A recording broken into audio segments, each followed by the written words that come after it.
Greetings everyone, my name is Algie. Today we will take a look at Revenant Kung Lao, the latest early access character. He is a challenge character introduced in version 1.6.1. When I'm recording this video, he is only available if you purchase his early access pack, but in some weeks time you can get him after you defeat him in his challenge. This is the third variation of Kung Lao. Let's have a look at Revenant Kung Lao's base stats. Attack 900, health 980, toughness 1100, recovery 1100, and power 100%.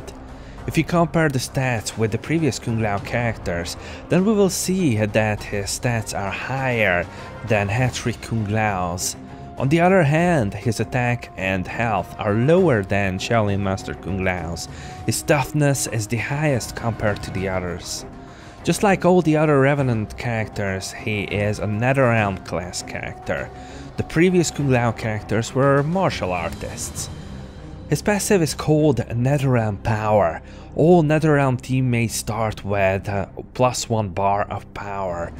We have already seen this passive on other characters. Morphle Kitana has the same for Outworld, Shaolin Kung Jin for martial artists, and Balance Kenshi for Spec Ops characters. He is the first character adding 1 bar of power to NetherRealm teammates. Let's check his specials. The first special is the same for all Kung Lao characters. It's called Spin Toss. It does medium damage. The second special of Revenant Kung Lao is called Hat Orbit. This is a high damage attack that applies a shield on Kung Lao for a short amount of time. Shaolin Master Kung Lao's second special is Hat Grinder that applies bleed on your opponent. Hat-trick Kung Lao's second special is Hat Trap. This does high damage and applies a snare to your current opponent. The X-ray is the same for all Kung Lao characters. Revenant Kung Lao does not have a tag-in damage. His own equipment is called a bladed hat. This gives a toughness boost for the wearer.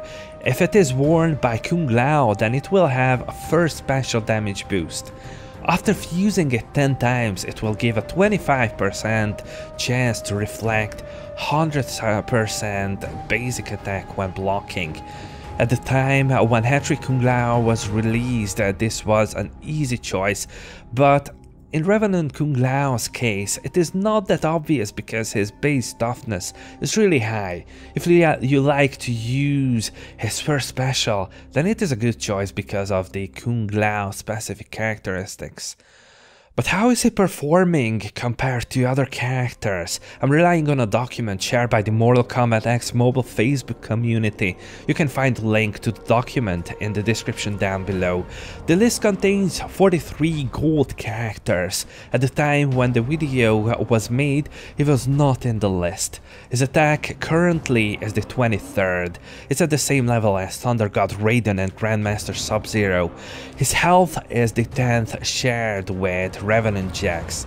His toughness is the 3rd, just as Quan Chi's and Cassie Cage's.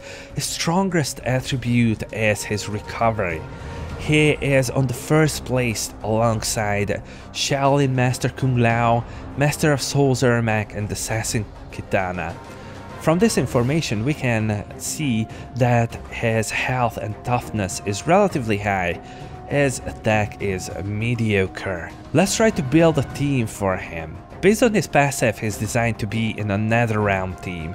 To achieve the best stats, I would advise to put him in a team with Revenant Sub-Zero and Revenant Jax. Like that, every character will start with at least 1 power.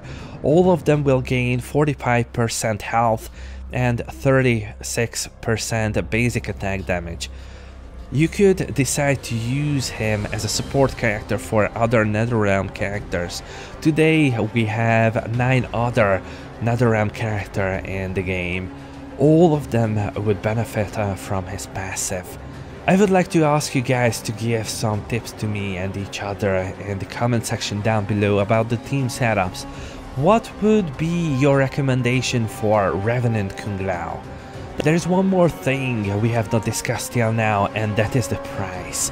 After you get the character from the early access pack or later from the challenge, you can buy the character from the store for 350 souls. I think the price tag is a tad bit high. I would not put him at the same level as Piercing Melina or Inferno Scorpion. In my opinion, he should not cost more than 300 souls. There are some characters about 300 souls who are better than him. I think they decided to price him this high because of his class related passive. Just as in most of the previous cases, I would not advise to buy his early access pack. I think for now that's all what I can gather. It would be a great help for me if you could help me out with this series by giving some tips in the comment section. What else should I consider next time when I make a new detailed review or comparison? I really appreciate all your help, and with that said, we reached the end of the video. I would like to thank you all for watching, and please don't forget to leave your comments down below. Let me know what you think, let me know how you feel about what happened in this episode, and if you liked it, then please give it a thumbs up, it really helps out a lot. And if you have not subscribed to this channel yet, then please do so, it would be really cool to see you in the team. Next part of Mortal Kombat X Mobile will come really soon. Goodbye.